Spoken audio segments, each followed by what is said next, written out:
During the Xiunv period of the Ming Dynasty, there was a young man named Qian Kang who herded cattle in Meizhou, Sichuan.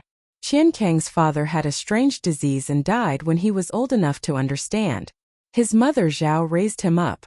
When he was 12 years old, Qian Kang herded cattle for a local wealthy family. In his spare time, he cultivated 3/10 of his own land. Although the income was meager, he could barely make ends meet. The good times did not last long. Zhao became ill due to years of overwork. The doctor diagnosed Zhao with a strange disease that Qian's father had suffered from before his death. There was no cure for this disease and he only had 2 years left to live. Qian Kang was a filial son. After learning about this, he could not bear to let his mother suffer from the disease.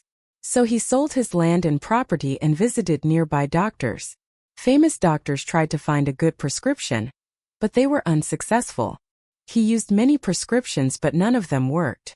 One day, Qian Kang was herding cattle by the river. Thinking that his mother had more than a year to live before she passed away, he could not help crying on the shore. At this time, an old man passed by on a ferry. Seeing Qian Kang crying sadly, he stopped to ask about Zhao's condition. The old man was deeply moved by Qian Kang's filial piety, so he told Qian Kang a secret. The old man said, "From here walk southward along the river. There is a deep forest 300 miles away. There are many mountains. The highest one is called Xiunv Peak. There lives a fox fairy on the mountain. He has a magic pill that can cure all diseases. If Qian Kang the fox asks the fairy for help, Zhao's strange disease can be cured." Qian Kang was very surprised after hearing this. He thought to himself that no matter whether it is true or not, now that someone has pointed out a way to save his life, he must try it anyway. So he bowed and thanked the old man. When he looked up, he found that the old man and the boat had disappeared. This was very strange, but Qian Kang was determined to save his mother and didn't think much about it. He rushed back home early, asked the neighbors to help take care of his mother, prepared dry food and water bags, took a hatchet for self-defense, and set out to the south to find Xiunv Peak. Along the way, straw grass was over his shoulders. Birds and beasts often appeared. When he encountered a wilderness without a road, Qian Kang used the hatchet to clear the way, cut the thorns and trample the weeds, then continued to move towards the looming high mountain in the distance. Half a month later, Qian Kang finally arrived at the foot of a mountain that reached the clouds. He looked up and could not see the top of the mountain, but he was concerned about his mother's condition. He started climbing the mountain after a short rest. There was no road on the mountain but Qian Kang made a way. After climbing for several days, Qian Kang came to the mountainside and sat in front of a cool stone cave to rest. Unexpectedly, a giant green-eyed snake suddenly emerged from it. It spit out its tongue and said, "This mountain has never been set foot by mortals. Why are you here?" Qian Kang was already scared, but when he heard the giant snake speak human language, he trembled and said, "I climbed the mountain to ask the fox fairy to save my mother. I beg the snake fairy not to eat me."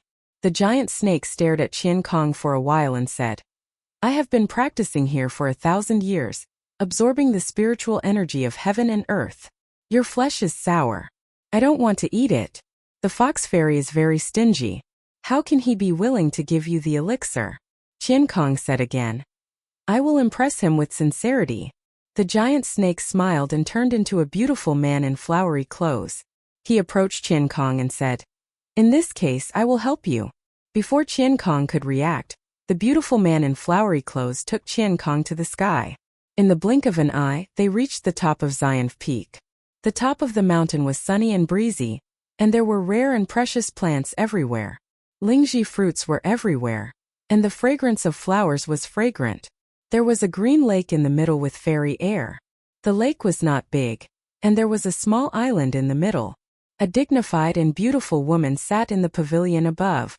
Qian Kang was attracted by this fairyland. Standing there in a daze, the man in flowery clothes smiled and said, "The one on the island is the fox fairy. I will take my leave first." Then the man went down the mountain by himself. Qian Kang thanked him in the direction he left. He walked to the lake and told the fox fairy his purpose. The fox fairy said, "It's not too late for you to come to the island." Qian Kang was overjoyed after hearing this. He quickly rolled up his sleeves and prepared to swim across the lake. But the lake was so deep that he could not see the bottom. The feathers fell and sank into the water and could not float. Qian Kang didn't know at first, so he went into the water and swam hard. But he couldn't swim at all. He soon sank directly into the water and was about to be choked to death by the water. Fortunately, he grabbed a long water grass and climbed back to the shore. The fox fairy on the lake island saw this, covered his mouth and smiled, saying, "You are just an ordinary person. You can't come over. Why should this fairy help you?" Qian Kang was speechless for a moment and couldn't tell the reason for asking others for help. Qian Kang had no choice but to live by the lake. Every day when the sun rises, the fox fairy appears on the island in the lake to meditate. Qian Kang begs him on the shore, saying all the nice things he can and telling him his life story. Soon the fox fairy is moved by his perseverance and says, "I can help you, but there is one condition." Qian Kang is overjoyed and says, "Fairy, please tell me. I will do anything for you." The fox fairy says, "I have heard that mortals have a kind of true love, wishing to die for each other. Now I want to see it. If you are willing to jump into the lake and die, I will agree to go down the mountain to save your mother." This condition is indeed very harsh. Qian Kang thinks for a while, tears streaming down his face, and cries, "Fairy, are you serious? If I really jump into the lake, will you definitely go down the mountain to save my sick mother?" The fox fairy nodded and promised that she would never break her promise. At this time, Qian Kang looked up to the sky and shouted, "Mother, I am an unfilial son. I can only repay you in the next life." After saying that, he jumped into the green lake. However, the lake water without buoyancy directly pulled Qian Kang down. Soon Qian Kang fell to the bottom of the lake. As the water entered his nose and throat, his breath suddenly decreased and he was about to drown. The fox fairy floated to the bottom of the water like a fairy descending to the earth, hugged Qian Kang and gave him a deep kiss. The situation came too suddenly. Qian Kang was stunned. It was so sweet that he couldn't describe it. The two flew out of the water. Qian Kang was not even out of breath. But the fox fairy said affectionately, "Now that I have proven that you are a good man with true feelings and kindness, I will agree to you." In the end, the fox fairy of Xiunv Peak was moved by Qian Kang's behavior and spirit of sacrifice. She was willing to follow him back to his hometown and used the magic pill to cure Zhao's strange disease. After that, Qian Kang married the fox fairy. The couple lived a sweet and loving life after marriage. A year later, they gave birth to twins, a boy and a girl.